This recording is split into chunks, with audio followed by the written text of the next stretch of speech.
Welcome to the HEX Late Show. Jexa, Hey, how are you? mate? Yeah, thanks. I thought, did something weird just happen then? Did the intro cut out, or am I just freaking out on my end? That's our short intro. We've just got a short intro these days. So, HEX death spiral. Is that what's going on right now? Do we keep going down? There is blood in the streets. It certainly What's going on, is. Jexa? What is going on here? So, Can we explain? Can we explain our way through this? What's going on? Not enough people buying, I think. It's usually the problem, isn't it? Yep. I think it's sellers, the enough buyers. Yeah, it's the double-edged sword, isn't it? So everything is closely linked now. So one thing moves, they all move pretty much, that has a flip side, which is really positive. But when you have your drawdowns, you've got to wear it all. This is what I noticed. We had like a dip like a week and a bit ago when all the SEC FUD came out. Mm-hmm. Yep. SEC stuff, Yep. And we sort of recovered a little bit. And then Rags to Riches did a stream with a lawyer who was talking about all the, how potentially badly things could go. Well, I guess they were trying to objectively look at things. Yeah, but he was sort of. It seemed to me when I listened to it, he took the more sort of negative side, more the SEC side of things. Which, look, I've got to say, respect to Rags for doing that. That was a very, very informative stream, and I enjoyed listening. I was hanging on every word of that stream. But what I did notice is that the community reaction. Well, I don't know if it's a community, but some people in the community, I think, have fudded them out. Hearing that, it fudded people out of their bags. It did. Now, we'll put a bit of perspective around it. Like everyone, it's good to get cold, hard facts. I think that's absolutely great. Everyone's got to do that. You can't live in la la land. You've got to actually look at things based on reality and facts.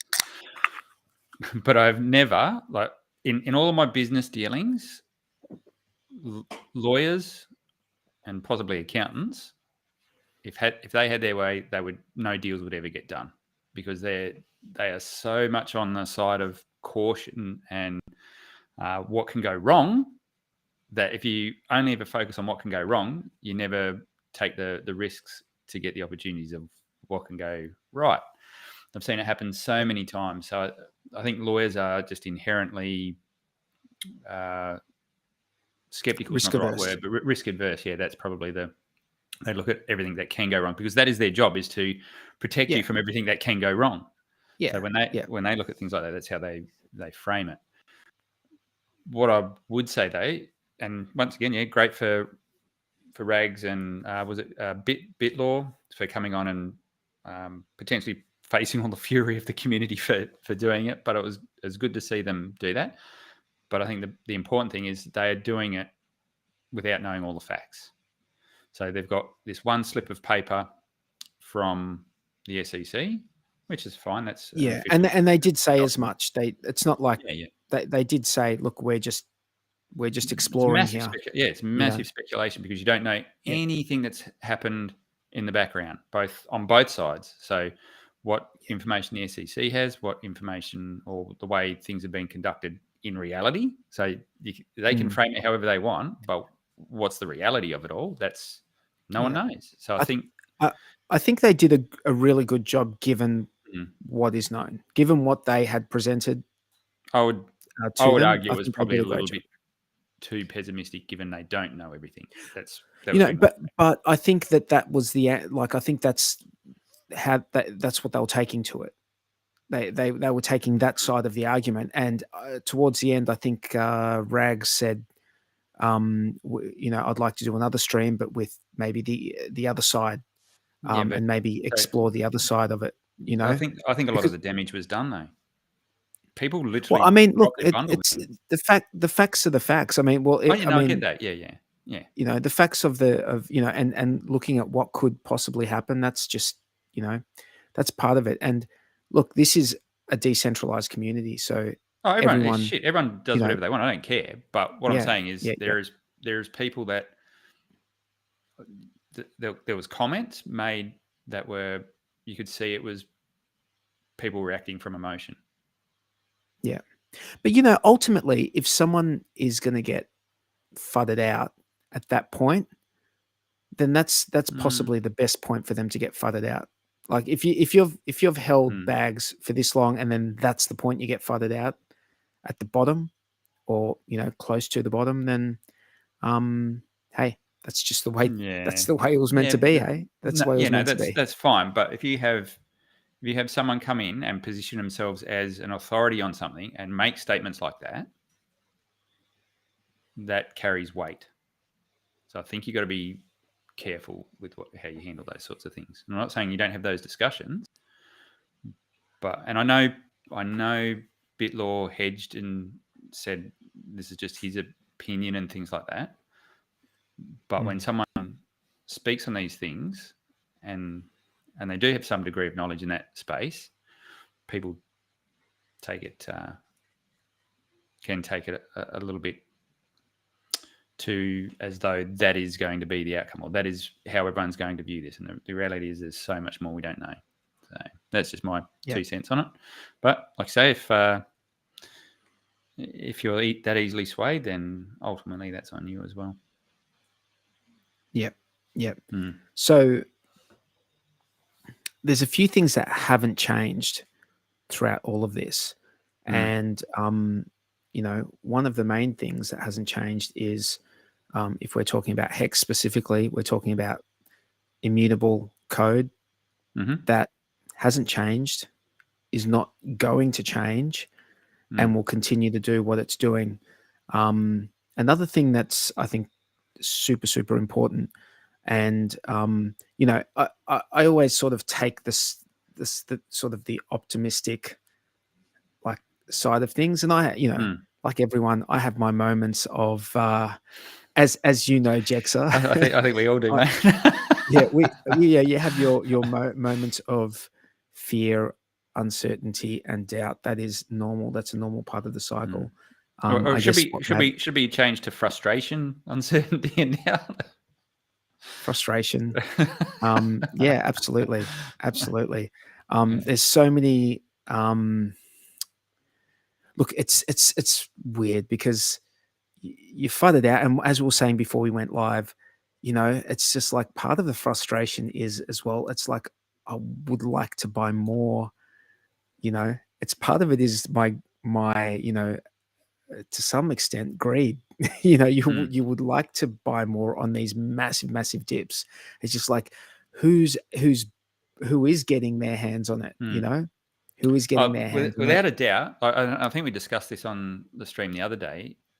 It's a great opportunity for people that are new to the whole PulseChain and HEX and everything, because it's fantastic opportunities. They can come in at what we hope is the lows, and get some bargains for people that are hanging around for 2+ years waiting for this to launch. So that is actually, you know, I always say this: if you buy at like $1,000 at 20 cents and then $1,000 at 2 cents, your average buy-in is 3.6 cents. So I mean, look, everyone who bought the top 2 years ago, and, you know, there's, you know, I'm not saying go out and buy stuff that you can't afford to buy. You know, do what's best for you, but you know, the maths is the maths. Like, you know, lowering your average buy-in is what it is. So opportunity is opportunity, and, you know, blood in the streets is blood in the streets. But, you know, opportunity is opportunity. And, you know, I think the other thing I was getting around to saying before is there are two things that I can see, the two main things that it's the code, which isn't going to change. And the other thing, which is like amazing that we have, that I would say I don't know if any other community has this. Maybe Bitcoin, maybe Ethereum, but we might be the most passionate out of all of them. You know, Bitcoins can be quite passionate. They can be pretty passionate. You know, Sorry, got things stubborn, going off everywhere. hard-headed, passionate, but you know, stubborn, hard-headed as well. So our community. That's the other thing I was going to say. Like our community, you've got the code, and then you've got our community. Two ingredients, two vital ingredients to have like something that can bounce back. Having said that, I don't know the future, but you know, I know that I have DCA'd in the last week. I think, and we were saying this before, when there is blood in the streets, you can either sit there and look at it and go, yeah, that's really shit, and just wear it.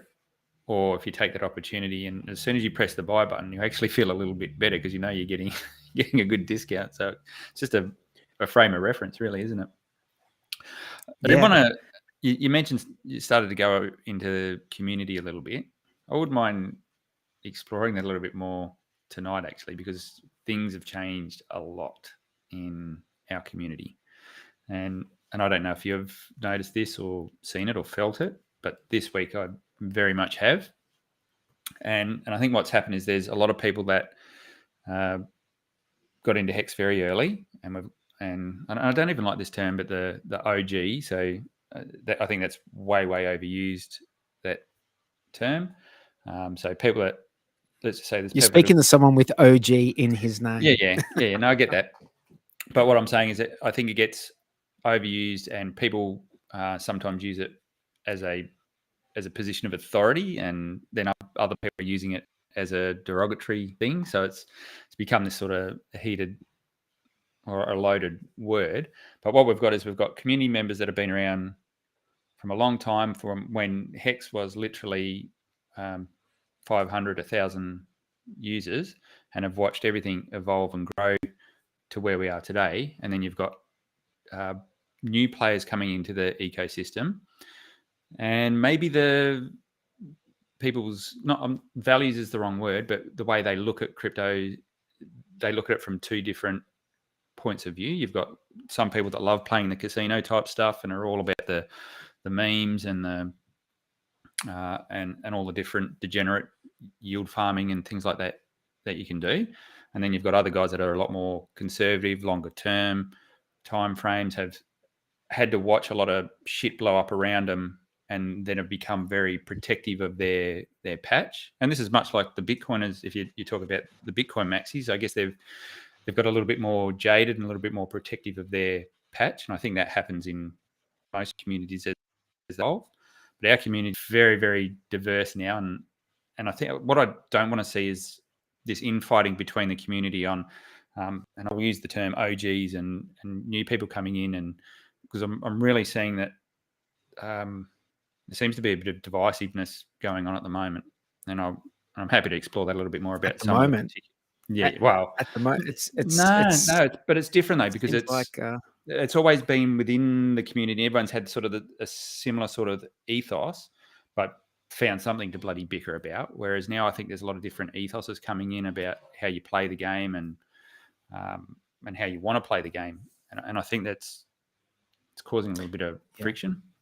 Well, not everyone. This is the thing. Not everyone can play the game the same way. There has to be diversity in how the game is played for there to be a game.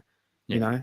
So we've gone from one thing in HEX, which could be played a couple of different ways, but in general, the thinking was the optimal game theory was get some good T shares behind you and benefit off the yield, and it was more of a long term thing. Now you still could have played that in numerous different ways as well, but now we've just got so much more going on.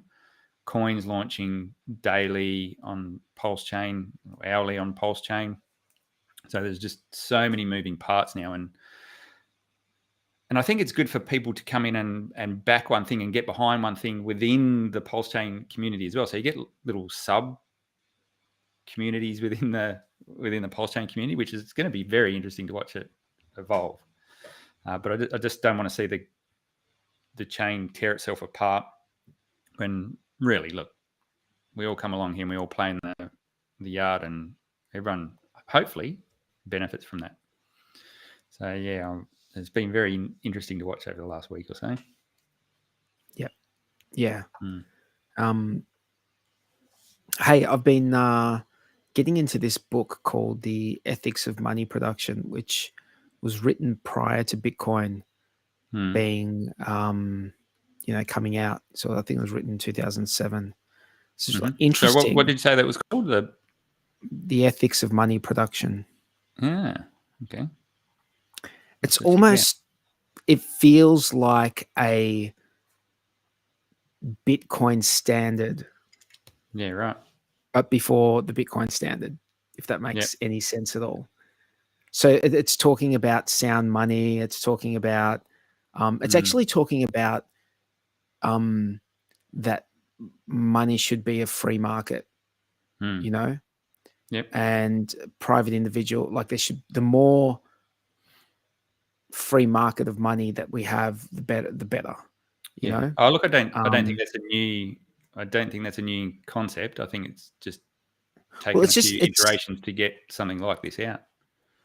It's interesting though, because it's sort of you as you go through it, it feels like what like Bitcoiners would be like. They'd be like, yes, but at the same time, the argument that they're making is that you can never have one. You need to have like variety. You need to have more, out there. So I guess that does not sort of fit into that, to the Bitcoin and mindset, because they are, believe in the one and only Messiah, whereas we're all I honestly, I think Bitcoin maxis think everyone else doesn't want them. Hey, Sammy, how you going? Hey, good, thanks. How are you? Hey, Sammy. I think a lot of the Bitcoin maxis think that everyone else doesn't want them to succeed just because they've got bags in other things, and I don't think that's the case. I hope Bitcoin's a raging success, and if BlackRock gets hold of it, whatever, great. So whatever, I don't care whatever thing they want to have and run with now. It's that genie's out of the bottle. I think it's a good thing to have in the world. Do I think it's the answer to everything? No, I think there's so much more we need to build, and so we can actually have a proper economy that we can transact peer-to-peer, and that's what I think the rest of crypto is about. Absolutely. What's going on, Sammy? Hey, how are ya? How are you? Busy. What's going on with you guys? I'm sorry I'm late. I just had to get some stuff done. Where is everybody? Yeah, we're going really well, Sammy. Us. Yeah? What's new? How was your holiday, Jax? Yeah, covered a lot of ground. Yeah, no, it was nice. It has been a bit of a hard step back into reality for me, that's for sure. Yeah, no, it's nice when you can just get away from all the regular routine. But yeah, I'm back in the thick of that, driving kids around and whatever. So yeah, it's all good. But we had a ball. Yeah. Fantastic. Hey, Sammy, tell me, Sammy, is there something that we need to shill? Is there something we need to talk about? Is there some sort of party? Like all you Australians, you want to party with Sammy? Do you want to party with Sammy? You guys, are you coming to our party? We're having the first Australian PulseChain meetup in Sydney from the October 13th through to 15th. We've got Friday night drinks at the Occidental Hotel, canapes. Then Saturday we've got a cruise on the Sydney Harbour, and Sunday we've got a breakfast as well. So I'll pop the link in the chat because we need everyone to buy up their tickets so we can book some venues. So I'll post that in there. But thank you. So please get your tickets if you're coming, because we need you to do that ASAP. What sort of numbers have you got so far, Sammy? I was getting up there. I was getting up there, but a lot of people sort of said, "Oh, thanks, but no thanks." well, they actually said they were coming, and they had unexpected events happen. So don't worry about those people. There's plenty of other people who want to come and party, Sammy. Yeah, for we're not. Plenty of other people. We're not worried. So we've still got a few. Like it's slow, but we need the deposit by next week. So we've got a week deadline for the boat. Everything else can wait. Okay, so what is the deadline for you if you want to go to this meetup?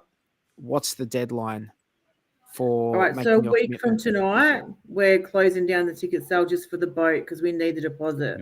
So what's that? That's the 22nd. And the boat is the booze cruise. The booze cruise, yeah, that's it. And I'll pop the link to the tickets in the chat so in that the Sydney Harbour. On the Sydney Harbour. Sydney Harbour booze cruise with Sammy. You're out of your mind if you don't want to be on that. It's going to be a lot of fun. It's going to be a lot of fun. Absolutely. I just something 43. I can't actually reply to anyone in YouTube because it's all from restream bots. I want to do a big shout out to the chat. What's going on in the chat? Did any of you guys see the awesome interview that Klaz did with Lamont Black and Hodpril? I didn't catch it. I seen the first probably 15 minutes or so, and then I had to bail. Really, really good interview. I think Klaz, if she didn't want to be a doctor, she could be an interviewer. Or an artist. Sure. Absolutely. Or an artist. Yeah, or an artist. Very talented. It's an amazing place. That's the best streams. Very talented. But yeah, I was watching it, and like halfway through, Mr. Lamont Black is he's talking about the different explanations of what HEX is like, and he comes out and says, "Oh, I've seen people talking about HEX being like a tree, like an apple tree," and he poo-pooed the apple tree idea, and I'm just thinking to myself, he didn't like that one.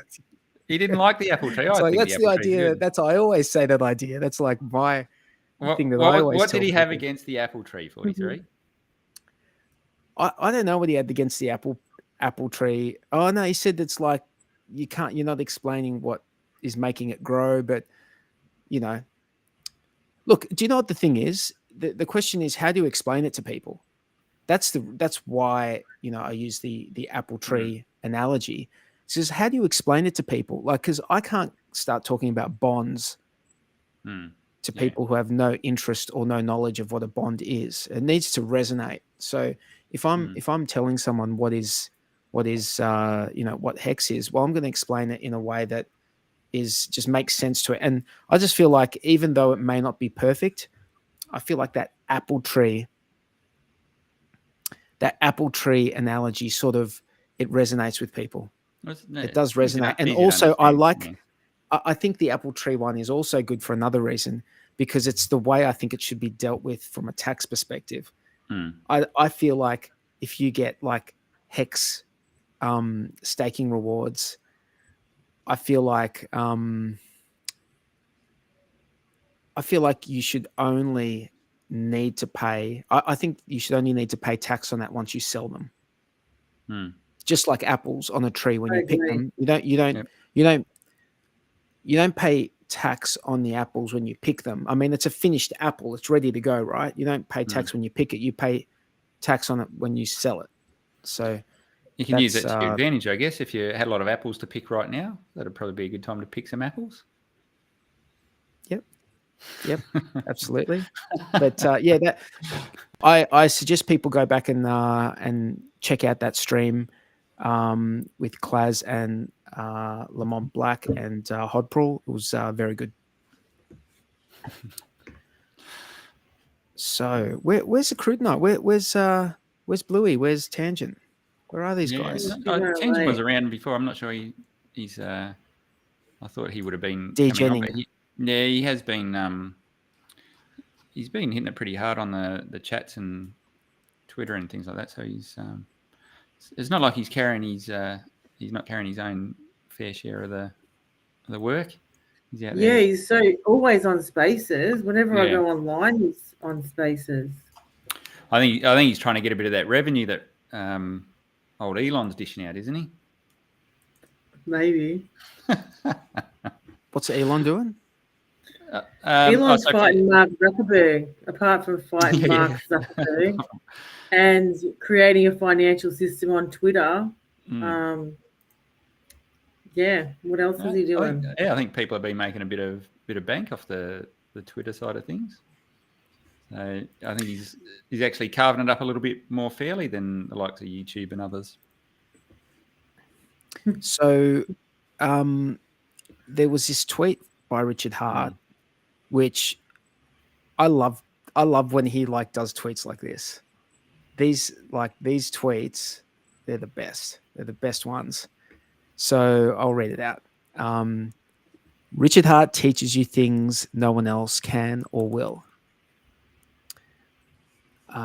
You do not custody your coins. The blockchain does. You do not send coins. You publish updates to a public database. The coins are right where they always were. You do not have a cryptocurrency wallet. You have a keychain, and every address was created and published by individuals through their own labor. Every update was created and published by individuals through their own labor. There aren't really any coins, just numbers people have a penchant for. Is that right? Is that how you pronounce that? Penchant? Penchant. Yeah. Like characters in literature. If the value was in your wallet, the value would double when you copied your wallet. It doesn't. If the value was in the blockchain, the value would double when the blockchain was copied. It doesn't. The value is a shared fiction, subjective and volatile, subject to whim and fancy, yet worth billions of dollars. You don't use the blockchain, you run it. It's software. In the blockchain, you're not a user, you're a publisher. Blockchain software is publishing software. Speech is speech. Code is speech. The blockchain is both speech and publishing software, and as such should be doubly protected, like you would protect books and the pen. Here. Mm-hmm. Excellent. I love that stuff. I like the fact that he's actually showing he's still interested in crypto, because he's been really quiet. And with all the crap that's going on, it's just nice to hear that, he's still really into crypto and still tweeting about it. Yeah, I think there's multiple layers to some of those tweets. Obviously, he wants to stay connected to everyone, but he can't. I don't think he should be doing live streams and things like that. I just think it's not appropriate. We don't need him to do live streams. The community's out there doing things, and there's so much good stuff happening that's getting built without Richard being a part of it or needing to be a part of it, and that's what this was always meant to be. So I'm shocked when some people, they just want him to come and live stream to stroke their back or whatever, like hold their hair out of the toilet while they vomit. Like, he doesn't need to be there doing that. So we've got a good community of developers kicking around and building things, and it's just getting better and better. Yeah. There's a few things that I just from that tweet. There's a few things that I want to start saying differently. About crypto. I want to start using speaking about it in the correct way. Just the whole thing about it's not a wallet, it's a keychain. It's they're not coins, they're just numbers that you like. Yeah, it's just a ledger. It is just a ledger with everyone's got a tally in the like ledger. Characters in a book. I love that. It's like it because we construct this fantasy that fits into like an easy to explain or understand sort of narrative, but it's not the reality of it, All it's boiled down to is the way it's presented at the user interface. Like if you give something a pretty little icon and make it look like a coin or something like that, then people go, oh, yeah, it's this coin. But if you just presented it as what it is, which is just text on a ledger, it's nowhere near as exciting, but that's the reality of it. It's just numbers on a ledger. On a database. Yeah. And I like the idea. It's like we don't custody it. The blockchain does. Yeah. You know, this is they're just like little points that we should be more precise about when we speak about this stuff. We should be more precise. We should try. I'm going to try and be more precise. What you and the people in the chat do, it's up to you. But I want to try and be a bit more precise in how I talk about this stuff. I think there's value in that. So the apple tree's out the window then? Well, I mean, it's like it. Yeah, I guess it is for these streams. It is because we're trying to be higher level. But but if I'm explaining it to someone for the first time, and there's like, yeah, I mean, the certificate of deposit was a good way to describe it, I think. But I guess the only thing that isn't. I guess the main thing about that is that a certificate of deposit is in the fiat currency, directly in a fiat currency, whereas this, you've got that layer of abstraction from the fiat currency. So you still can get volatility in terms of the fiat currency, but it does work like a certificate of deposit if you're comparing the cryptocurrency, the HEX cryptocurrency to a fiat currency. But you know, there is, and I think just the concept of coins and tokens has been an easy way to, I guess, introduce people to the world of crypto. But it's actually, and I think one of the things that has been one of the worst terminologies we've ever used is the term wallet. Gets so misused, and people still don't understand what it is. Like, is it the bit of software that you look at? Is that the wallet, or is it the address that you use? Is that the wallet? And like, everyone's so fuzzy on that, and the terms are so interchangeable. We've picked up things like wallets and coins, and I think the main thing about using the word wallet is that it gives people the impression that you are actually holding the coins. Yeah, that's right. Yeah, you know, and that's not what it is. That's not what that's. It's not. It is not hard to explain to someone how it works, but it's not like the kind of thing you explain over a barbecue. Like when you're having a quick chat at a barbecue, you're not going to sit there and pull it apart and explain all the minutiae of it. But I think it's important, as soon as you do get an audience where you can sit down and say, okay, this is what it actually is, then I think you've got to do that as early as you can in someone's journey, so the concepts gel a bit better. Actually, on my website, I've got a video there. It's like an intro to crypto, and I go through how private keys work and things like that, because I think it's really important to get that grounding from the get-go. So if you understand that, I think things become the concepts become a lot easier as you move through the space, whereas a lot of people just get into coins and tokens and get all this verbiage chucked at them, all this what is it, what's the terminology when they say it's jargon they get all the industry jargon chucked at them, and it just bloody confuses things. So yeah, I think we've got you're right, we've got to do a better job at explaining that when people are first coming into the space, I think. Yeah, it's tough. You don't like always know at what level people are when they're coming in. So you don't know the starting point's not the same for everyone. It can be different for different people. Yeah. So yeah, that does make it that makes it difficult. You know, imagine trying to be a teacher in a classroom of kids aged like prep through to year 12, but not being able to determine their level, like their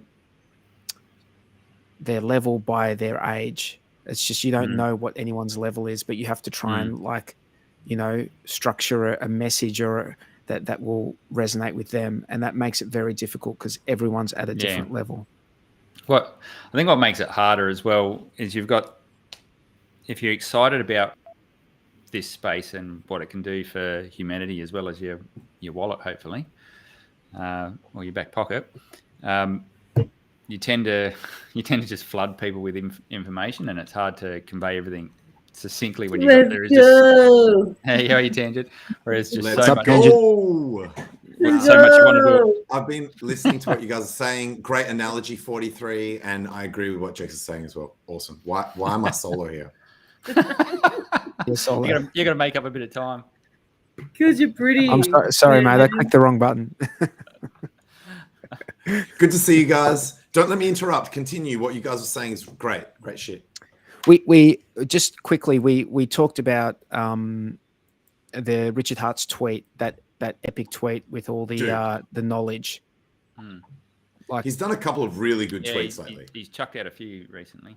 Yeah, those type of tweets are like they're gold. They are gold tweets. They're bookmark tweets, worthy of being bookmarked. Yep. So what's been going on? Tangent. What's news? I retweeted you, 43, with the stuff to do with you were responding to someone about privacy stuff. They were asking about KYC. Like, does you remember that? And I thought that was because it was Lamont Black. I was about to reply, and then I saw you basically said what I roughly wanted to say anyway. So I was like, click. Yeah. Jexa, what were you just saying about the? Oh yeah, dude. That 43 analogy about the trying to teach kids without having. This is a great analogy for the crypto space. You're talking to people and you've got no idea what their situation is, their level of understanding, or any of that stuff. Yeah, just making heaps of assumptions without realizing it. Yeah, and what I was sort of then leading on to is when it was Bitcoin and maybe even Ethereum in its early days, it was pretty simple to explain, or not simple to explain, but there wasn't much ground you had to cover. Now we've got a decade and a half of history behind us, and things have evolved a lot, and the space is really broad, and there's so much you want to convey and tell someone so they can understand the enormity of what's going on, but it comes at the risk of just snowballing or a big avalanche of information where you come across too hard. To compound that problem, the people who are saying that they have some kind of course or educational situation are generally trying to scam and get your money. So it's like, if you could not all. I know Jexa, like you've been aware of ones in the past where they're genuinely trying to educate and stuff like that, but it's hard for people to know where they can turn to for information. Yeah. You're right. A lot of people have a financial incentive. Ivan on Tech has that Ivan's Academy thing. I was in there for a bit, and that was quite good in terms of being able to learn stuff. And because you just click around and learn what you want to learn. So you can do the course that tells you how the Monero privacy works, or you can do the course that tells you how a certain blockchain works and how it's different to other ones, or you can learn about Bitcoin, or you can learn about different types of attack vectors and stuff like that. So it's kind of like learning at your own pace on the topics that you're interested in. So I thought that was quite reasonable. I didn't regret paying for that, but I outgrew it quite quickly. And most other sort of like educational content is like, do you know what I've found is to get people interested, and what I mean by interested is get them with enough emotional and maybe financial attachment to the thing that they need to understand it. Like they need to invest the time to understand it. So if you try and teach someone about Monero and Bitcoin and Ethereum and all that, their eyes are going to glaze over. They're not going to be interested. If you teach them how to get on an exchange and buy a bit of Bitcoin, then they've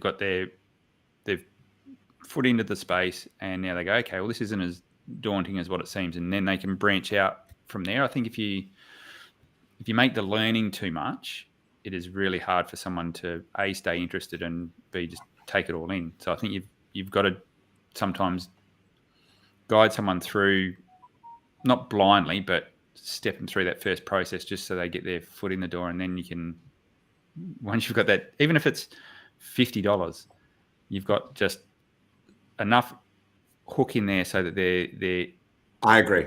Yeah. It's like if you go watch... You can't fake giving an F if you don't actually have just at least a small amount of money that is real to you.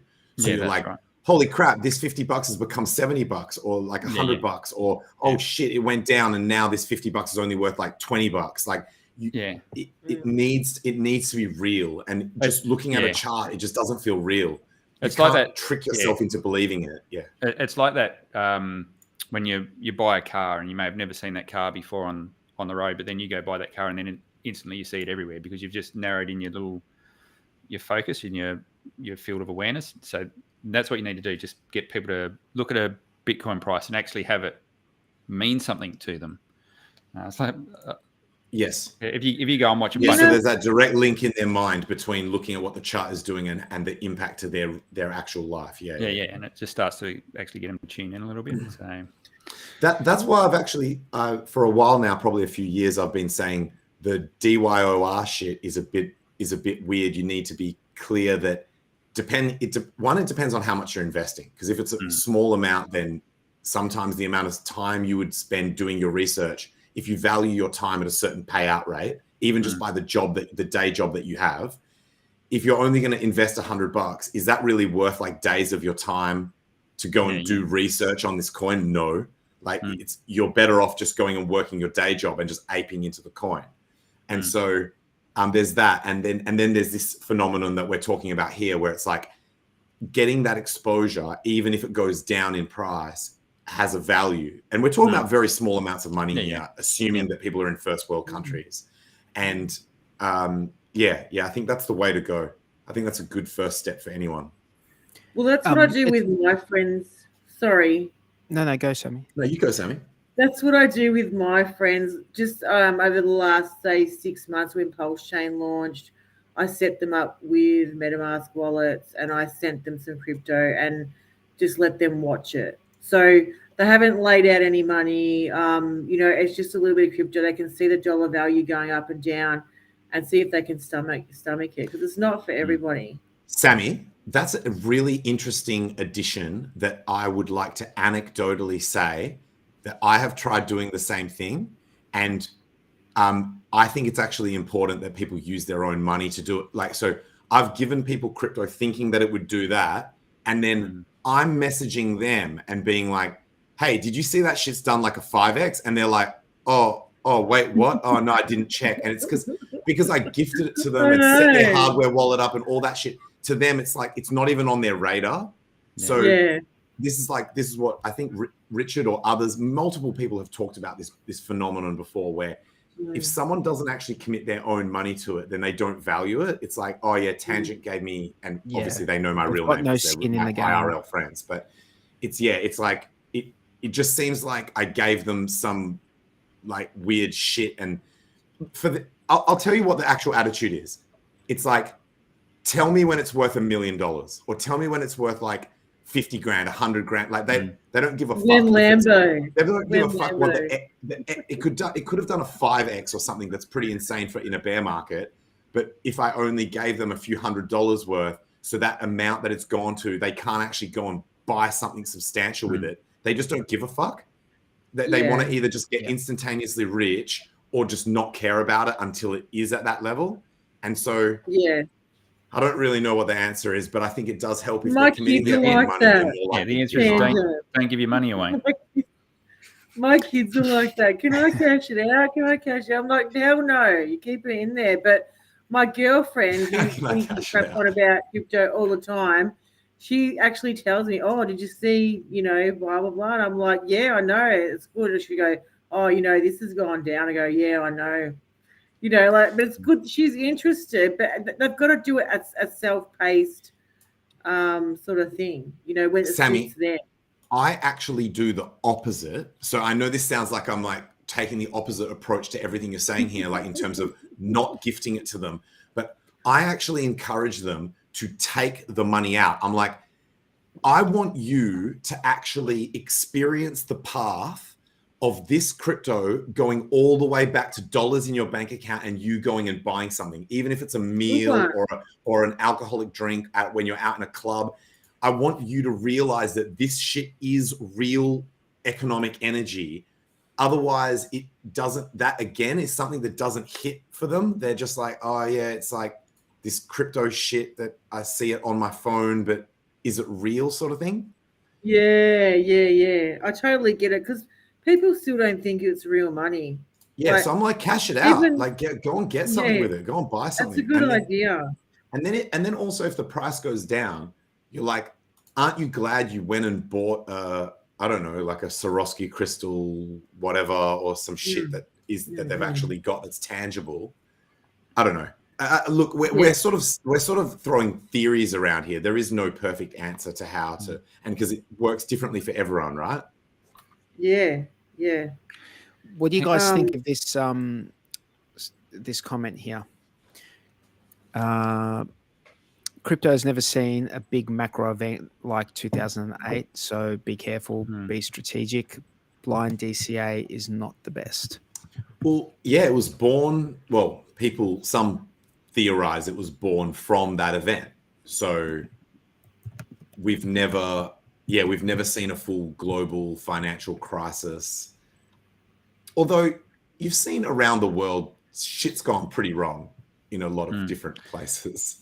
I think there's still a lot of doom and gloom in the macro, and they're forecasting big meltdowns in equities markets and things like that. But they may take longer to play out than what you suspect. And so I think it was the same person. Was it Refined Hayseed? Hayseed had this one. BTC is in a pivotal area, and I agree. It's it could be make or break at this point in time. But don't we always feel like that when you're heading up?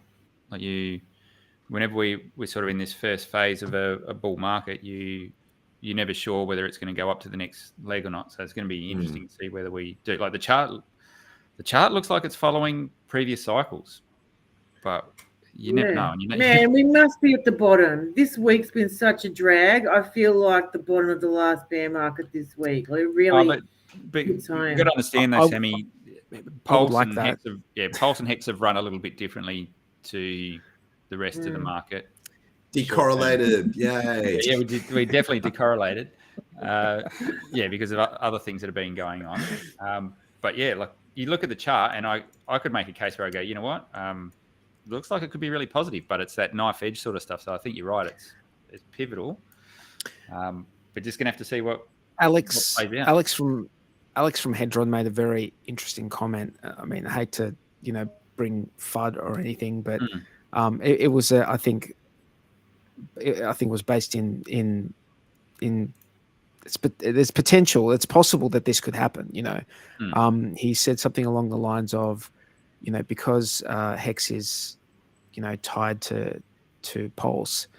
If Pulse did go down, hard, it would drag like HEX down with it. Yeah, that's and everything else. So what was that tangent? What'd you say?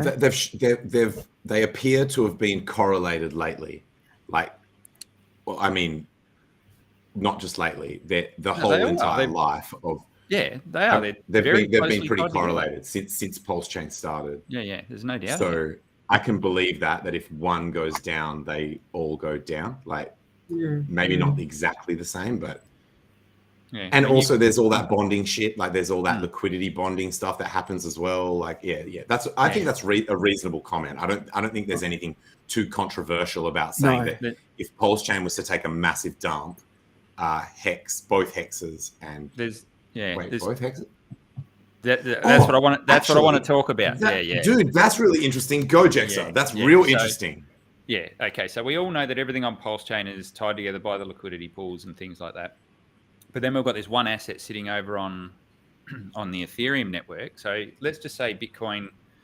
Let's talk in the positives for a little while. Bitcoin breaks up, and ETH breaks up along with it, because we know that they tend to sort of move closer together, because there is a lot of liquidity linking them.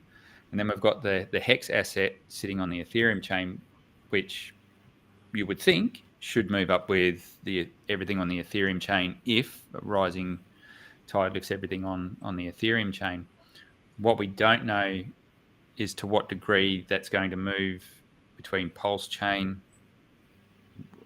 We know HEX has got a little bit of liquidity over on. Sorry, the Ethereum HEX has got a little bit of liquidity tying over on PulseChain, but we have seen it move independently from the rest of Pulse and everything on that network. We watched it the other day go up. I think it ran up 27 or 30% or something, when everything else on PulseChain had gone up 10%. So there may be a bit of they may not be so closely tied. So it's going to be very interesting to see what happens if the rest of the market runs up, whether HEX on ETH does actually go with it. Because it did go down, right? When there's things when major things are happening, like when we done the fork. Obviously, they're fundamental things that are one-off events that are going to massively impact on the chart. But then once you settle down and everyone gets back into the market, sort of settles down on what value is again, and then if you start to see movements, that's what's going to be interesting to track. So it could. So I want to warn everyone that when shit is going terribly badly in terms of charts and things like that, there is a cognitive bias towards negative narratives. Yeah, recency, yeah. So it's going to sound more believable when someone says, oh, the macro doesn't look so good, or oh shit, what about this? What about that? I've got this theory that says this. People are going to lean into the negative narratives because it's a confirmation bias, right? Like I said, you're in a negative mindset because the chart is pointing down. That shit's going to sound more reasonable. It's going to sound more believable. Don't be like, try your best to immunize yourself against that bias, because and remember the original Richard Hart quote. And by the way, what I'm saying doesn't go against any of the stuff that Jexer was just saying. This is not a counter. I just want to make this general comment that remember Richard Hart's comment that it's like, if you're thinking about the negatives, think about if you're going to do imaginary horribles to the downside, think about the magic carpet ride, right? Remember that, right? At least maintain a balance. If you're going to explore the deepest, darkest possibilities, also explore the glorious, magical possibilities. Just at least maintain a balance. That's what I was just thinking. So just in response to the comment that crypto has never seen a big macro event like in 2008, let's not forget why. Yeah, crypto's never seen BlackRock come in. But let's not forget. Let's not forget why crypto was invented. So it's never seen an event like that. And I think we saw a glimpse of this maybe last year when there was some sort of negative thing happened, and it seemed like Bitcoin pumped on that news. So there's that possibility as well. As much as people say it's not possible, I think anything's possible. And if things are going bad, it might be crypto where people go to crypto as a safe haven. Yeah. I mean, we had the Black Swan event where there was a massive liquidity crunch across the globe, and that impacted everything. There wasn't anything that was safe from that. Nothing safe. Yeah, but in terms of recently, so over the last year or so, markets have generally been pretty shit, but it was always expected crypto would be in this part of a cycle anyway. So it's going to be interesting to see what happens if we think that things are going to play out the way they have in the past 3 cycles, amidst all what could be negative on the macro, it's going to be that will be really telling to see. Okay, well, can these assets stand on their own? They're not. I mean, the crypto that we're in is down, right? Horrifically, But if you look at Bitcoin and Ethereum, they're not down. Bitcoin's not down that bad. No. What is it? It's down 55, 60%. Considering for crypto, that's not too bad.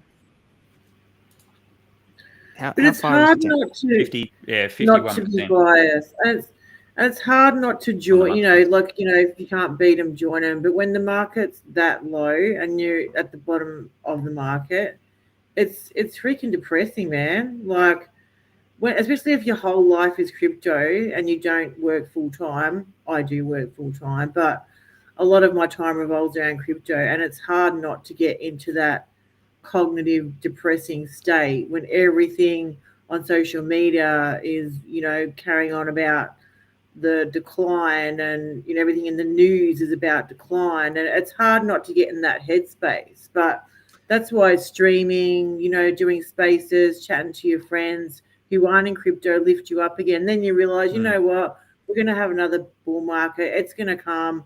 You just got to sit tight, So the other thing is, hey, buddy, how you going? Yo, what's that? My microphone, all right? Yeah, all good. Loud and clear. How are you, mate? How is everyone? I heard Tangent say magic carpet ride, so I better come in. Hey, Jexa, it's been a while. It has been a while, mate. Things going well? Yeah, really good. Been busy. We actually have finished Barista, so that's one dApp that we can tick off. Cool. Hopefully public testnet soon. We're just waiting for liquid loans to redeploy. But yeah, so we finally finished that and we're just doing some private testing with a small group, and then hopefully public testnet in another week, something like that. So wait, what do you mean redeploy? What was that? What do you mean by redeploy? Did they already deploy? On testnet. On testnet. Yeah, V4. They've introduced Fetch and had to make a few tweaks. So yeah, they're going to redeploy everything. I'm not sure when, but I know they had a meeting today, I believe. So hopefully soon. It's just so we can test a couple of features that we hadn't fully tested beforehand, but everything's done. So no, we're happy. Cool. Yeah. I think that is one of the big positive things. So when everything's doom and gloom in the bear market, there is so much building that goes on. And I kept saying this over the last couple of years, even saying the thing we didn't have for last cycle was the cross-chain swaps and things like that. And seems to be some really cool tools kicking around for that now. So that's going to be a bit of a game changer, I think, in terms of... Did anyone play around with that Zenify at all? Yeah, I've used it a couple of times. Yeah, I didn't use it, but I messed around on their website looking at the routes that it was choosing and stuff. What about Jexa? I've used it. I've maybe used it. I'm saying 3 or 4 times to move between chains.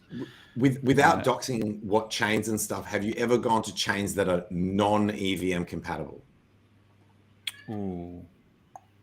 Maybe don't even answer that. Not in my testing. I didn't know. Okay. Because that's the one I'm really interested by. Because obviously, that's a different type of cross-chain compatibility, right? When you're moving to chains that are not EVM. That's cool. It's good to hear that you've actually used it. Yeah. Well, I haven't checked out what's the other one we were talking about, the block blend. I don't know whether that does non-EVMs. I'd have to. I haven't even looked at that. Yeah. Block blend. That sounds privacy related. It's privacy related, but it allows you to go cross-chain with native assets. Let's go. Is that just did that Zenify, did that go to PulseChain as well? Do they have PulseChain? Yeah, and Kronos, Dogechain, Base, Avalanche, Bitcoin. Yep. Yeah, those guys are a bit of a sleeper, actually. They've, I think they originally launched on Binance. I could have this wrong, so don't hold me to it. But I think they originally launched on Binance, and then they've spawned out to all the chains, and were very quick to add PulseChain. And I'm going out on a limb here, but I think they might be from the PulseChain ecosystem. I think that's where they might have stemmed from. Who's that? Sorry, who's that? Block Blend. Block Blend. Okay, and there's Portal X as well. Portal X as well. Yep. Yeah. So there's so many cool things that are popping up now. Obviously, there may be new risks that come along with these as well. So be very careful with these tools as you're playing with them. But having these, makes a massive difference, because to move cross chain, we were doing, but you had to go to Binance. That was basically your bridge. If you wanted to get to Binance chain, you'd have to move your funds into Binance and then move them off. And so it was like a centralized bridge essentially, or you'd have to go into a centralized exchange and send off to another network. So the fact that we've got that missing piece of the puzzle, it's a big deal. That is a really, really big deal. Makes it a lot easier to move around the space. I have looked at that. That Zenify though, the ability to see all the different options. So it just gives you all the different options. That is, I don't know if I've seen anything like that. I've not used that one. Dude, they've got Houdini swap on as one of the options, which is pretty cool.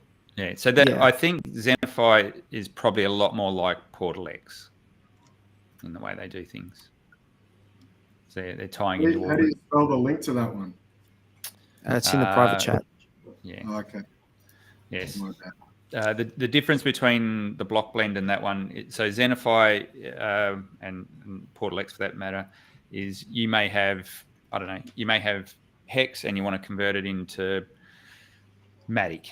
And so you want to go cross-chain and cross-asset. So you want to actually change the asset on the fly as well. That will allow you to do that, whereas Block Blend is native assets only, from what I understand at this point. So if you want to... And that's got nothing to do with a certain cryptocurrency. That's Zenify. Look, they may be part of that community. I don't know, but it's a tool that's not weighted anyway. It's just a useful tool. Yeah, yeah. It's and from what I can see, the rates are better than other places I've seen. Like a lot of places I've seen, it's a straight out 2.5%. Like when you take into account the spread and the fees, it's 2.5%. You know what my hope is? Sorry, I didn't mean to cut you off. No, tell. No. It's I was done.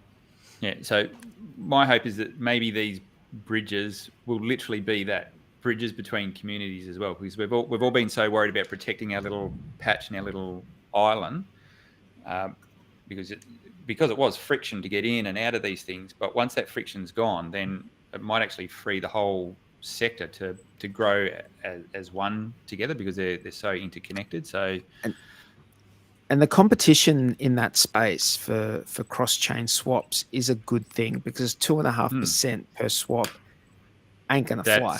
Yeah, no, that's TradeFi, isn't it? But probably what you're finding is maybe they've got fees with people that they're hooking into as well.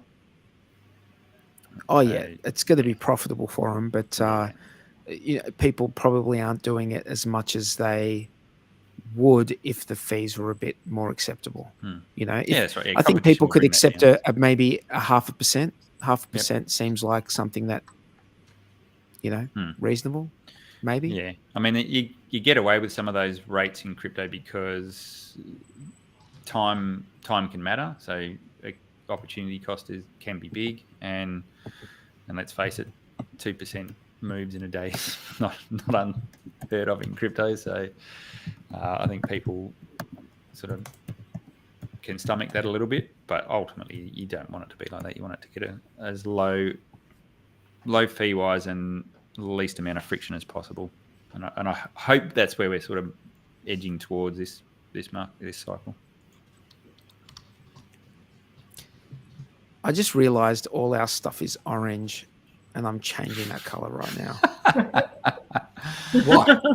Just embrace it, man. That's what the community is now. We've gotten bigger, and we've got to start embracing all these. Dude, you're gonna lose viewers. Like You're gonna change those your guys cushion? give the most engagement. The Tangang gives Those the guys most can't engagement. hack. Funny. Those guys can't hack hot pink. I Look- don't know what to tell you, mate. But check it I don't out. wanna tell Behind you, 43, there's Yeah, orange. behind you. Ty's got orange on his t-shirt, like on his shirt polo. That's red. And I've got That's orange. that's orange on that side of you, right? Like on your arm.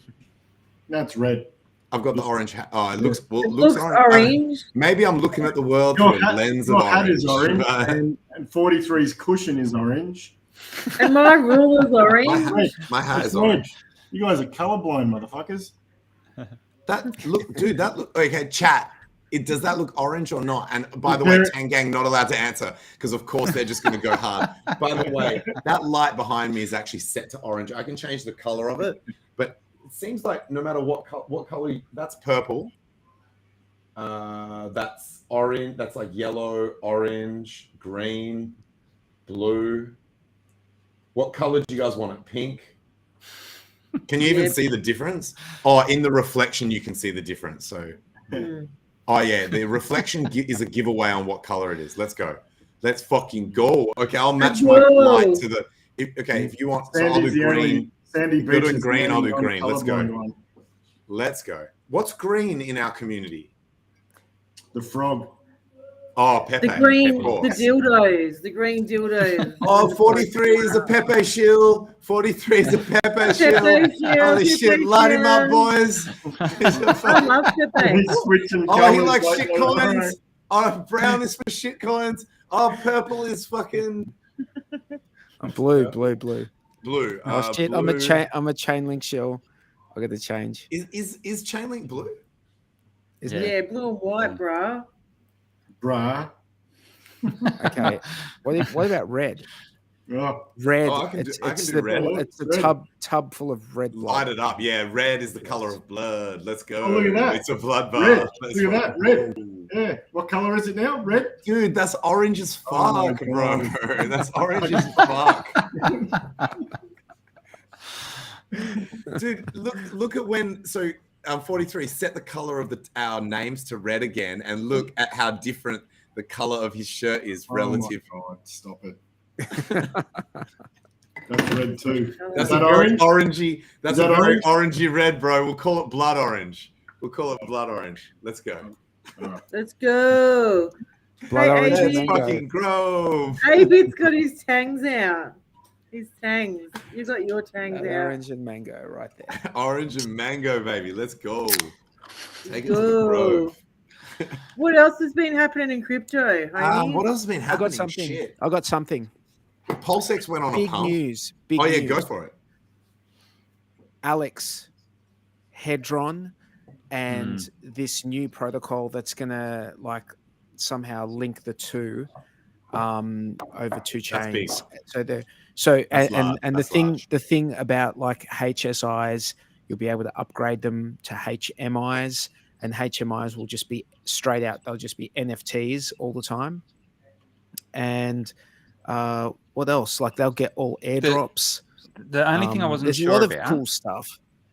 The only thing I wasn't sure about is, so I understand he can manipulate and upgrade and migrate everything in the Hedron and Icosa contracts, but was it impacting HEX stakes on the ETH side? So if you had bridged over HEX, so you got EHEX sitting on Pulse, can you do a HSI or HMI, whatever they're going to be called, chain using forked bridged over HEX? If you can do that, that's game changer. But I just can't see how. Did anyone pick up anything related to that? I only read a little bit. I haven't. I know Alex has been talking about it for a little while in the builders about the whole cross-chain interoperability. But yeah, I haven't read about the upgrades, and I think there was something along that line, Jexa, where something may be upgradable in the future, but I hadn't read enough. Yeah, I did listen to. I don't think all the Crypto details. Yeah. I don't think all the details are out. There's a lot of stuff that probably they're gonna keep on the down low until it comes out. You know. Yep. But it's exciting because, I mean that thing about HSIs not getting all the airdrops, that sucked. Let's be honest, that sucked about HSIs. Like not being able to get like HEX staked airdrops. The fact that that's getting rectified is excellent. That is awesome. That's getting rectified. I didn't know. Yeah, so the way he's making these HMIs now is HSIs that get upgraded to HMIs will get some airdrops, but all the native HMIs that are done from that point on when it comes out, they're all going to get all the airdrops. They'll get everything. There's some interesting tech in there as well with the multi-sig stuff as well. So from a security point of view, might be some good wins that come out of that as well. I'm not sure how he was doing that, but yeah, that will be interesting to see. There was sorry, I was going to say, did you, just as a PSA as well, did you guys read there was that some vulnerabilities disclosed in the multi-party computational protocols that a lot of the wallet providers use? No. What the fuck? Yeah. I can't remember who. Fuck. Can't remember who dropped that one. Which wallets? Are we talking hardware wallets? Because it was responsibly disclosed, they didn't say which wallets it was. Now I think it might have. Maybe that sounds irresponsible to me because that's going to cause panic. Yeah, no, but I think people got time to disclose and they had to have time to fix it and everything. But I think Coinbase, and don't quote me because I don't want to cause panic here, but I think Coinbase might have had their name in that article saying, we've upgraded things that we had that needed to be fixed and things like that. So there was, it was quite a big deal. But yeah, if I come across that tweet, I'll fire it off again. I should have retweeted that one. But so I guess the takeaway from all of that is, once again, if you're storing your stuff on centralized controlled wallets and things like that, there's added risk. You deserve it. Yeah, I mean those guys are doing everything they can to secure your funds and using some pretty cool tech with the MPC stuff, because it does actually give you more control than what you would normally do if you just gave them all your keys. But obviously that's still fairly new and there's still a few bugs in it, so you've just got to be super careful whenever you're doing that sort of stuff. Motherfuckers. Yeah, no, it was a pretty big deal though. It was slap the like button. So for people who don't know what that means, what is it actually? Because you can just dumb it down a little bit. So dumbing it down, basically the technology takes, let's say it takes your seed words and it splits them up into fragments and then distributes it around so that you've got shared multi-party people need to come together to unencrypt things to move assets. But yeah, there was obviously some flaw in how they're doing that that put things at risk in certain circumstances. So it's a good technology because it means that you can have a shared responsibility with someone that you would normally just have to outright trust. So you can actually take back a bit of that control and still have a fraction of a slice of the keys yourself. But yeah, obviously not quite up to where it needed to be. So yeah, just so I guess the example would be the ledger thing. So you know how that's the kind of technology they were going to use if you distributed your seeds to the three parties that they wanted to. Yeah. So that is a really core use case of stuff like that. So that's when you need to be careful. So if you did sign up for that ledger program, that could have been a risk to you. That's the newbies that opt-in thing. Yeah, that's right. Yeah. So people think they're doing the right thing by sharing the responsibility, and Fortunately, the good old seed words and private keys in your own custody still seems to come up trumps every time. What at is the that? moment. Like, keep it simple, stupid. Yeah, KISS that's it. principle. Yeah. We've got a pretty massive storm going on here, guys. So if I look startled, it was just because the window sounded like someone was trying to like kick my fucking window in. And I was like, yo, I'm the only one that kicks windows in. Okay. Like in my immediate vicinity, if a window is going to get kicked in, I want my foot going through the glass, not some other shit going on. Yeah, that's interesting. Other big news is I saw Watcher Guru tweeted out that it's a lawsuit is being taken out against the SEC. It was is it Coinbase? I think Coinbase is going to sue the SEC. I didn't think you could sue them. Good point. No, I think this was the one where you had all the academics come out and they went over case law about what is an investment contract. Is that the? So I think there's always those extreme examples. Like remember that BitLaw guy or someone was saying that in an extreme example. So the government usually has like it's indemnified against legal action. But if a police officer just beats the shit out of you for no reason and it's all caught on camera and it's like clear that there was absolutely no reason, dude just loses his shit and just starts wailing on you, then you can sue the government. So this might be such an extreme case that it allows it. I don't know, but good point. That I don't, normally they just like you can't really sue the government sort of thing. We just got a super chat. $10 from Ted DeFi. Tangent, would you like to take this one? The Tang Gang. The Tang Gang. Thank you guys. That's awesome. You just got to embrace it.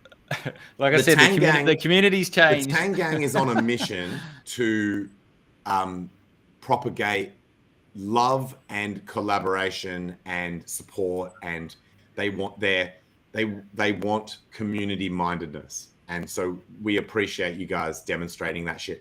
I didn't even realize. Wait, what channel are we on? Are we on Right. DS? We're on DS and DeFi Down Under. Okay. But can I just point out how interesting it is? The DeFi Down Under channel, you can't send money, right? No. And by the way, this money goes to Discourse Syndicate. We don't touch it. But we appreciate it anyway. We appreciate the gesture anyway. And so so we don't does get the money, but we YouTube. appreciate that shit. And so does YouTube, who takes 40% of it. Damn. But you know what? With 60% of this, you can still get a bag of oranges, and that's what's up. That's what's up. Yes, that is what's up. I had an orange tonight.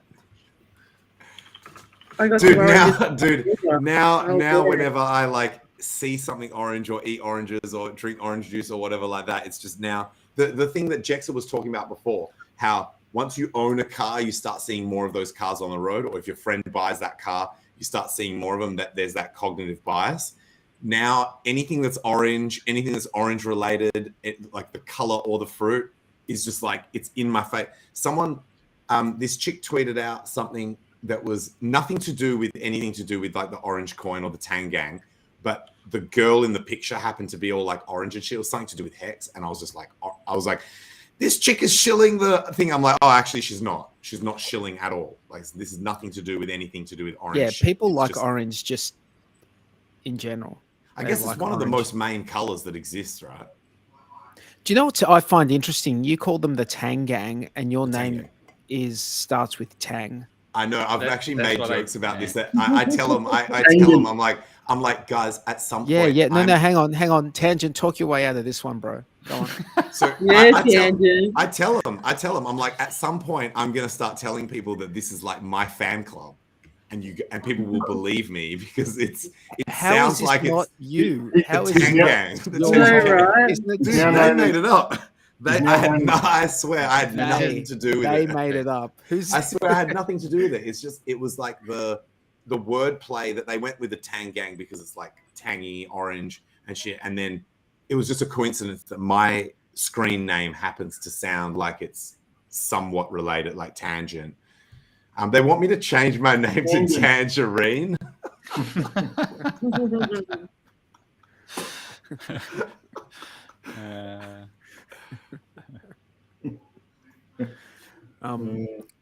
Jexa, Rabbit hole? you Yeah, want what to were we talking talk about the whole, like, I know nothing about this. I haven't been paying attention, but something's going on with You're PDI. going to go down the rabbit hole here. Oh yeah, the PDI thing. It's a deep rabbit hole, and I'll be straight up honest. I have only started digging into that rabbit hole the last 24 hours or so. So my knowledge may be a little bit lacking in some instances. And I guess what I heard about something going on with PDI, and then obviously we had the likes of Somi chime in and warn people about a potential danger there, and then we had Dipcatcher weigh in and explain some of the technicals behind what was going on. With the arbitrage. With arbitrage and things like that. Yeah, so we can try and pull all that apart. But the long and short of it, what we've seen, and I totally understand everyone's position and how they've come at this. And that's what I was talking about. The community has changed a lot. We've got different players coming in for different reasons. We've got guys that have been around HEX and Pulse since the beginning and looking to protect people. And that's why Somi had fired off his tweets, because he was trying to stop people from getting wrecked on something that could do them some harm. And it's caused this bit of friction between newer participants and some of the older guys, which I don't want to see. Like everyone's just trying to look out for each other and make sure they don't get wrecked. So on one hand, you've got people doing that, and then you've got other people that see that as closed-mindedness. So we've just got to find that little bit of balance. But I think everyone still needs to be vigilant and not speak up if they think something is could go pear-shaped and wreck people. So I don't want to discourage people from doing that. I think it's important for the community to do that. So with that being said, let's delve into it a little bit on the proviso that there's a lot of unknowns here. There's still a lot of risk involved in what's going on, but it's a very interesting thing that's playing out. So I think it's worth at least exploring it. And that is so. Yeah, guys. Sorry, it was Binance, not Coinbase. My bad. Like that. It was right. so. It was Binance. I think they're both doing it. That's what I saw on Watch Your Guru. Oh, but anyway. cool. Yeah, I think you'll see a few of them team up. So what stablecoins on PulseChain that have been forked over, we knew they wouldn't be backed by anything. So therefore we thought the value would be useless. Richard has made comments that to the contrary, where he's saying, well, maybe they could be worth something. The market's got to decide. And in some instances, some of these things are just... You went further than that. Well, in some instances, that is true. And some of them are mechanically broken in that they will never get to parity. Like there's things that would, like infinite mints, or there's a broken oracle, and it can't be fixed. So there's some of those things that will still exist on some of these things.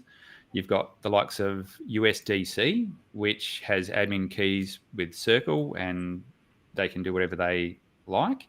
So there's inherent risks in some of these. The one that's of a little bit of interest is DAI, because it is, whilst it's backed or can be backed by USDC, USDT, ETH, there's automated things that try to bring it back into balance, and maybe if that collateral that backs it is swapped out over time, it could reach parity. What we've seen is there's a bunch of stables that have all converged to be on one particular price point. So they've all got different things going on, but somehow they've all converged to get to a particular price point. And the thing that seems to be doing that is there's a strange contract that's been launched for a while called a Troper, I think it is. Troper. Yeah. And that seems to be doing some market actions where it's getting PDI and putting it into a bunch of liquidity pools. Am I right on that so far, Ty? Have you done a bit of digging? Yeah, I think it's working with like USDC, PDI, even I think Frax, TUSD, they're all doing the same thing. Yeah. So and this is a bit of this is sort of the mystery bit that no one really knows, say, who's created this contract. When I looked on Pulse, you can't read the contract, so I don't know exactly what's in there. So we're not exactly sure how that's all going in the background, but there seems to be bots that are doing things from what the chat is saying. Like I said, I've still got a lot that I need to uncover and unpack before we know what's going on. But You want to bring that seems to screen be up? that these stable coins are starting to increase in value, and literally on Pulse they have been the best performing assets over the past week or so, which is pretty odd for a stable coin. So regardless on your thoughts on it, it's worth paying attention to because it does have a big impact for the whole chain. So this is the USDC DAI, and as you can see from pretty much 11th little dip, so pretty much the 12th of August, these two unbacked, effectively PR620s are now staying in this extremely tight range and have done ever since the 12th. So go have a look at a Troper because that's got something interesting going on. So have a look at the market cap and the liquidity. Yeah, 1.8 million liquidity and market cap at 2.2, and I think sometimes the liquidity even jumps up higher for brief moments. So it's quite deep for the size of the market cap. So, and it's only paired with PDAI, is my understanding. Is that what your understanding is, Ty? I don't think no, it's paired with. So if you were to go to PulseChain now, and by transactions, a Troper. Right. So Troper, okay. A Troper. It's paired with a lot of things. Right. So maybe that's how it's pushing it into the liquidity pools on those things or something. Yeah, it's doing some next level AI automated shit. That's people are still trying to work out exactly what that thing is doing. Yeah. Now the rabbit hole keeps getting deeper and deeper, and it appears, and this is where I'm a little bit sketchy on. I don't know the whole detail around this, but it appears as though the maker contracts might have been changed on PulseChain. Yeah. And there's only one team that can change those contracts as far as I'm concerned. And that's the maker team. So the guys that are pushing it have put out some transaction IDs showing that 7 figures were paid to make a DAO. Yeah, what I've seen of that, that's total speculation from what I can see. Like there's some transactions that have happened, but what they were for and things like that. You can't prove what it was for, but they did, and I haven't looked at myself, but they said it is going to the MakerDAO wallet.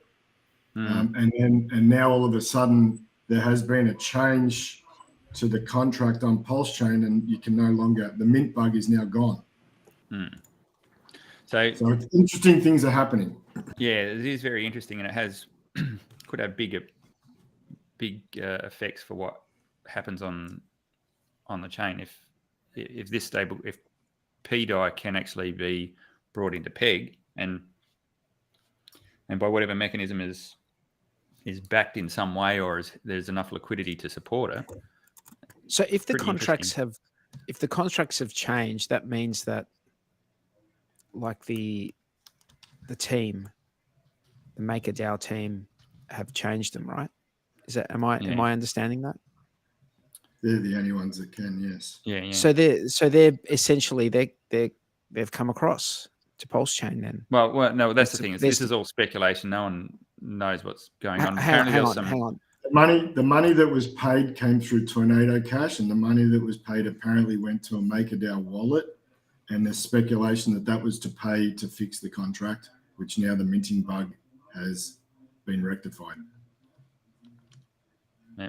So there's some speculation and joining the dots, but it's so the speculation is that someone has paid for that to be fixed. Yeah. Yeah. And not that they've come over and just done it themselves.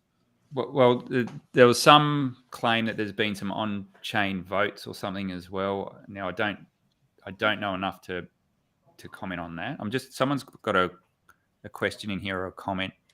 The Troper guy converted all their tokens from fork from Pulse day one to die. A Troper link to OA is not proved yet. Yeah. And Brett P said you can't modify a contract like that and claims are wrong. Yeah. So that last comment, I did hear someone in voice chat or in a Twitter space saying that some contracts might have been, Richard might have altered some contracts when they copied the fork, and you can't do that. Like, it just invalidates the chain when you do that. So yeah, so I don't think anything like that's happened. So that's the problem. There's a lot of speculation, and people are trying to join all the dots and sleuth it out, which is good. There's been some good work done, but way too early to make any comments on whether this is safe, who's behind it, where it's ultimately what's their going. main aim? They're trying to repeg the forked stables. Yeah, or PDI in particular. So I don't like, as in, because I missed a little bit of what you guys talked about, but I will say that when their stuff started blowing up, I went into their chat. I asked them. I said, none of your pinned tweets say any shit about how you think this is actually going to work, and they sent me to 2 tweets, and I went and looked at the tweets, and they were fucking retarded. And I shut down every single point that they had in there. They had dumb shit in there, like Richard Hart said that he's planning to do a wallet. Like these were like points. Yeah. These were like points of why they think PDI is going to repeg. And I'm like, it was like most of them. It's like irrelevant. Like true statements that are completely irrelevant. Yeah. And I went through that shit. Yeah. And then they told me I was fudding. And then they told me, because I said one of the tweets they sent me to was so long, I used AI to summarize it. And then they were accusing me of using AI to respond. And I said, I didn't use AI to respond. I used AI to summarize your like 150 page long tweet so that it doesn't take like hours of my time. Yeah. But then I responded to that summary. Can I make a quick point? Yeah. But isn't one of the PulseChain sacrifice wallets one of the biggest holder of DAI? The biggest. Of course, yeah, of course. So he'd be rolling in it as well. Yeah, that was one of my points. Yeah. I was like, if he was going to do any shit, he would have done it at the start of the chain, not now. Well, you don't know. Why would you let it go? Why would you let it go off peg? So let's be clear here. The point of a stable coin is to be off peg. To be on peg. Lol. If it's off peg for any significant amount of time, it's failed as a stable anyway. So if the OA or associated wallets or whatever were going to do any shit to kind of defend this peg or do any magic shit, you would have to do it, or it would be best to do it at the very, very start, not 3 months in. It doesn't make any sense. I disagree. So I disagree as well. Okay. I'll come back to that point, but what I want to say is, and I know you took a lot of heat, Tangi, because you went out and you were trying to defend and debunk, and that's cool. I think that's positive and needs to happen. And that's why we're getting this friction where people are... and by the way, I wasn't shitting on their token. I was shitting on this idea that PDI can repeg. But you know what people are like. People get territorial about this shit. And that's what I'm saying. Some of that needs to stop, because we're all here together and we don't want to see people get wrecked. And but if people can put together conclusive things of why they think something's happening, that's fine. But you've got to have people debunk it as well. That's what makes it provable. It's a healthy debate. Yeah, that's right. So I think slinging shit and getting to the point where personal attacks and things like that, I think that's just destructive. It doesn't actually help. And they've gone for the juggler on some of this stuff when people are just been trying to protect the community. I actually laughed, like, as in I found it amusing because someone asked a follow-up question to me and someone said, like, just go and ask ChatGPT if you want Tangent's answer. Yeah. Like, as a joke, referring back. I actually laughed out loud when I read that because I was like, that would be funny if it was actually accurate. Like, as in, if that's what I had done, then that would be a funny retort. Like, be like, dude, don't ask Tangent, just ask ChatGPT. You're going to get the same answer. So, I think everyone, I didn't take it personally. Yeah. So that there could be something really amazing happening here, but everyone's too busy fucking squabbling to nut it all out. So I think if we put a few of the personal things aside and try and actually figure out what's going on, I think it's actually probably worthwhile. That would A, save people getting wrecked, and B, it might actually give everyone the chance to participate. But how do they navigate past the whole like that there's no more additional dollars, like as in you can like let's try and how do governments navigate that shit? They're speculating tangent that if they can fix the minting bug already, which has been proven. There's a transaction and you can no longer mint. People have tried to do it and you can no longer do that. You can't mint the MakerDAO shit that was allowing people to like the mint to die. Yeah, so not the arbitrage, but just mint. I think you're using might have been wrapped ETH to mint it or something like that. Yeah. Well, Pulse had an Oracle price of wrapped ETH. That's right. Yeah. So they're speculating that because there's admin keys and it's changeable, editable, that what's to say, because there is I haven't gone and looked at it, but they're saying, and they put a TXID on tweet, that there's a 7-figure transaction that does go to the MakerDAO wallet, right? Like it's being paid to. I'd be even cautious what they're saying. Well, I'm saying I haven't gone and looked at it. That's what they're saying, right? Yeah. So hang on, that's come from Tornado Cash, right? And that money came through Tornado Cash. So there's no way that you don't know where it came from, though. No, we're just connecting dots. Everyone's connecting dots, is what's going on. Yeah. So they're speculating that then they could potentially change the collateralization to be with Pulse, say instead of the WETH copy, right? Yeah. But that might take time to do, and maybe that's what Atropa is somehow responsible for doing, is facilitating that. But isn't the WETH copy equal to a Pulse? They'd have to just change how many. Yeah. So that's what Ty was saying. You need an Oracle. There was an Oracle that had a price point of probably $1,800. So if you swapped one Pulse for one WETH, and then it was instantly worth $1,800. So that's been negated. So someone's had to do that. Someone's had to fix that. Whether I don't know how they've done it. I haven't looked into the technicals behind it. So there's a lot going on, a lot to unpack, but there's a lot going on. I know people saying there's way too much DAI, can't be back, but there is burning mechanisms. Maybe the other stables go away. Maybe Atropa's attributing to doing that, and over time all that's left is PDAI and then whatever's going to collateralize it. So I don't think you can just discount it or I think it's just there's a lot more investigations to be done, but there is a whole lot of things going on and people are trying to figure out what the hell is going on. So the thing that I found unimpressive was the best reason that I could come up with that would actually be a legitimate reason was one that they didn't even mention in any of their shit. So I'm like, when I can do a better job of defending an idea than the people that are actually in that community, that's scary to me.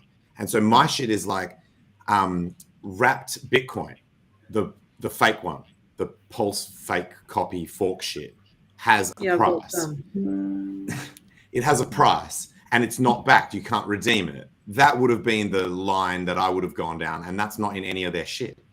And so I was like, okay, like they haven't even got the one thing that would actually be a legitimate case here, like to make a legitimate claim. But I guess they're going for a different line, like as in saying it's going to be worth something, but not the correct amount. They want it to be worth the actual dollar. Like they want to go for the actual peg. So and it may well do. I don't know. I honestly don't know. I don't know where it's going to end up. Also, but it could end up being a community-backed stable or something like that. Who bloody knows? I think the thing that gave wrapped Bitcoin some like life was whoever controls PulseX making a incentivized thing for it, gave it some kind of legitimacy for a period that might still be lingering. So hang on, but who do you think set up that liquidity pool? and put it in the farm.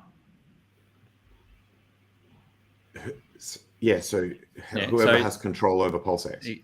Yep. So someone was experimenting. Yep. And maybe that experiment didn't work out the way we thought it would, and it got pulled or whatever. So just understand there's probably a lot of experiments that are going on. We don't know what the hell's happening. And so when you said, why wouldn't you do it day one? I think maybe there's bits and pieces that needed to change, or maybe you're feeling your way around, or who knows, for whatever reason, there's a multitude of reasons why it just could be another experiment. So I'm saying my best pitch, and this is not supposed to actually be a pitch from me, but my best pitch, if I was on that team and I was trying to convince people that this shit is like worth buying and holding, would be, hey, there's a ticker that you can speculate on, and it also has this narrative that people might believe, either because they're stupid or because they think that there's some kind of logic to it, like there's some kind of compelling narrative, which is as good or better than any other shitcoin that someone says, hey, buy my fucking shitcoin, it's got a picture of a frog or whatever. That is, so we also have a shitcoin ticker that people might buy for various reasons, including that when they go and look up the contract address of the legitimate DAI over on Ethereum and they copy that over, that's the coin that they're going to get. So it gets free advertising from that. It gets free airplay. It gets this idea that someone might see it and think it is worth $1 or it might be worth $1 in the future. Yeah. That would be my pitch. Yep. If I was trying to shield this and they have pitched that tangent. Maybe they have pitched that. They are speculating. They have pitched that, but they're not a team. They're just believers. There's no team. Yeah, they believe that this might be one of those community-driven, backed, decentralized stablecoin that comes from the ashes. The security SEC can't touch it. That's their belief. That's their speculation, and their narrative is that's this comment below has actually reminded me of another thought that I had. Where this was kind of like, this is fantasy. This is complete theory. But I like to try and put myself in the position of others. Now, I've failed miserably doing that, trying to put myself in RH's position, the things that I assumed were completely wrong. But here I'm thinking, say you were a whale, and I'm not talking about Richard, I'm saying you're just any large DAI holder and this shit's worth $0, right? If you try and sell it on the open market, you're going to get F-all, right? Like thousands of times less than what it was worth originally.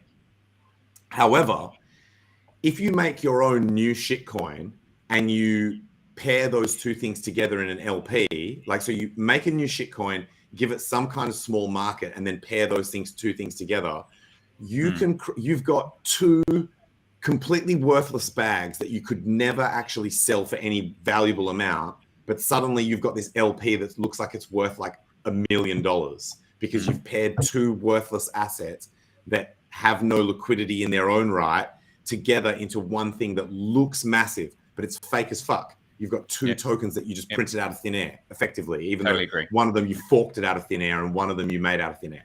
So that could be a strategy to get exit liquidity. Agreed. Spin up some narrative like, we're going to take this thing to $1 or whatever, people buy in, and then you've got this LP that you can dump on. And you can dump on it from both directions, right? Like, you can dump into real assets. Have you checked the LP? I'm pretty sure it was like 0.9 of a mil. I'm pretty sure it got burnt. So can you just put that last comment? They burnt the LP token. They burnt the LP is what I believe, which then means they can't bug it. But you can still dump through it. That. Yeah, I haven't confirmed that. So it still gives. So this is something else that's interesting that I was thinking about when coins say, hey, don't worry about it, we burnt the LP, so like it can't go to $0 and the founder can't dump on you.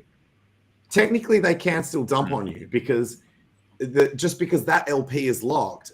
They can sell into it. Here's an example. You create an LP and you burn it, but then because you're super early, because you're the one that made it, you get to buy it up while the shit is super cheap, and you buy the supply back off your own LP. And so then you still become a whale in a coin that you can then go, 100% of the thing was, 100% of the LP was burnt, but then you bought yourself a whale position for literally fuck all dollars or fuck all polls early on in the game.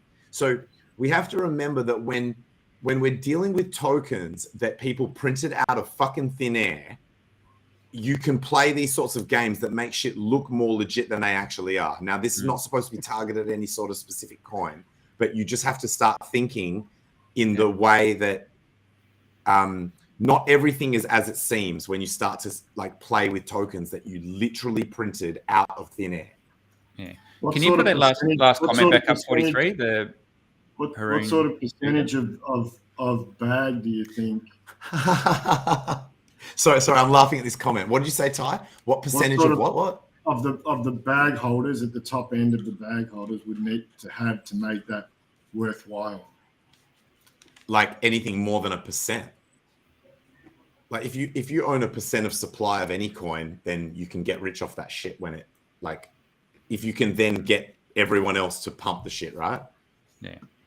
Like Jexa was saying, like he was looking at a coin. I won't say what one it is, but he was like, some guys have got like 5% of the supply here, and that sounds like not that much, but it's enough to be dominant in the control of that coin, right? Yeah. So what I got 43 to put this comment up again because this is the thing that everyone needs to be very, very aware of is this contract. Yes. This Atropa one. No one's got a fucking clue what it's doing, who owns it, how it's running. It's got big pools of liquidity everywhere. So let me be very clear. It's going to be the biggest fucking rug ever. But it's happening on the chain. So you don't just turn a blind eye to it. You need to understand what's actually going on and get more eyeballs on it to find out whether this is legit or whether it's I think no one really knows, but you can sit here and say it's going to go to $1 and you can sit here and it's going to go rug, but we don't know. And you don't necessarily, and you don't have to even care. Let's just be clear. No one has to care about this shit. You can just ignore it like me. You can. I've been like checking my Twitter. I've been looking at some other shit. I hope Johnny's right. You know why? Because I don't give a fuck. I don't care. Johnny Chaos says he hopes do not care. He bets HEX goes to $1 first. Well, I hope you're right, Johnny Chaos. That comment from Klaz was classic. It's like, fuck, if these guys are talking about that's why it's funny because out of all the things that are pumping, it's bloody stable coins at the moment. So so you can't dude, there was a stable, a fake, the LUSD fork was top 3 for 24-hour gains today. See, so right, see, that one there, that one's going to remain broken. I can't see that one. Fake stables pumping harder than any of the fucking tokens on the chain. Listen, bro. What? Speaking of stables, I wish I had $1 for every time I heard someone say they wish they were able to buy HEX at 1.5 cents. Seriously, over the last 2 years. Dude, how many times did you hear people We called say that shit. We called that shit super early. We said, if it got down to this price that you say you want to buy it at, you won't buy it because if it went down there, you'd be in fear mode. It's obvious, right? Like that. Yeah. It's like people say, "Oh, I wish I could buy it at this price," but if it actually went there, you'd be fucking too scared. Meanwhile, it's the case. Meanwhile, I'm upset I don't have more dry powder. Same. I just wish I had more dry powder. Same. That's just the way it is. That's the annoying thing. I was saying this earlier in a Twitter space a couple of days ago or whatever, that the people with the most conviction are already all in because we've already gone below prices that anyone with conviction on RH products would have ever imagined that it could go to. So if you're trying to like time bottoms with your dry powder, everyone with conviction is already all in. And that's the sad thing about when it then continues to go down. And what annoys me when people are like, no, it's great. We can like get even lower prices. Like, dude, anyone that matters is already all in. Shut up. That just on that point as well. So the conviction thing, you've also got to say, well, okay, anyone that was going to sell has probably sold. Anyone that was serious has probably sold. So I think the moves we're seeing are off of low volumes. So yeah, I think everyone's got their bags packed, and once we get rid of all the lettuce hands, then I think we've got a chance to change things. Just shaking out the weak hands since 2020. Let's go. Guys, we've been going for 1 hour and 50 minutes. We can start to wind it up. So let's go around and everyone can say their piece. Ty or anyone else. No, I'm pretty good. Thanks for having me on. It's been fun shooting the shit with you guys. Shill your stuff, man. Shill your trying to shill that stuff. No, but it's HEX. It's stuff that's built on top of HEX. So shill it. Stakehouse is a self-directed HEX staking pool. So that is, hopefully we're going to have that out in September. It's been a little trickier for some of the dependencies we need on PulseChain that we're still waiting on. I think we're probably going to wait until Morales Money launches in September for some of the APIs because it's cost effective. So yeah, we're pretty excited for Stakehouse just because it is built on top of HEX, trustlessly, no admin keys, all that stuff. So yeah, thanks for the opportunity to shill that. Other than that, I just wanted to come out and hang with you guys and call HEX Tangen. That's what we call Tangen. HEX Tangen. Thanks, Tangerine. Jexa. I think I've probably said more than enough tonight, haven't I? And thanks, chat, for coming and joining us. It's always good to see everyone. And yeah, Savvy. look forward to doing it again next week. Definitely triggered the chat tonight with orange talk and P-Dye talk. Just triggered many. Good to see the Tang gang in the crowd. And hey everyone, good to see you all again. Don't forget, if you come into the Aussie meetup, get those tickets this week. I'll be checking next week. Stay cool and see you soon. I hope that I don't sound like I'm being unnecessarily aggressively hostile against any particular shit. It's just that like at this particular time, we need to be like quite cautious. And so just be careful. And, you know, I'm just like defensive of the community and the Grove. And we just need to like with hindsight, some of these things that we're talking about and looking at will prove themselves to be positives, like net positives for the ecosystem. But it's just difficult to tell at the time when it's early. So you just have to be careful. Yep. Agreed. I want to thank everyone in the chat and everyone on the panel tonight. You guys have, we've had a great chat. And also I want to thank Johnny Chaos for tweeting out for people to follow me. I've picked up 100 followers in like about half an hour, and I've been sitting on like 15 or 1600 for about a year or something. So that's awesome. I really appreciate that. Yeah. Awesome show, guys. Appreciate it. We'll see you next week. Cheers, guys. Peace.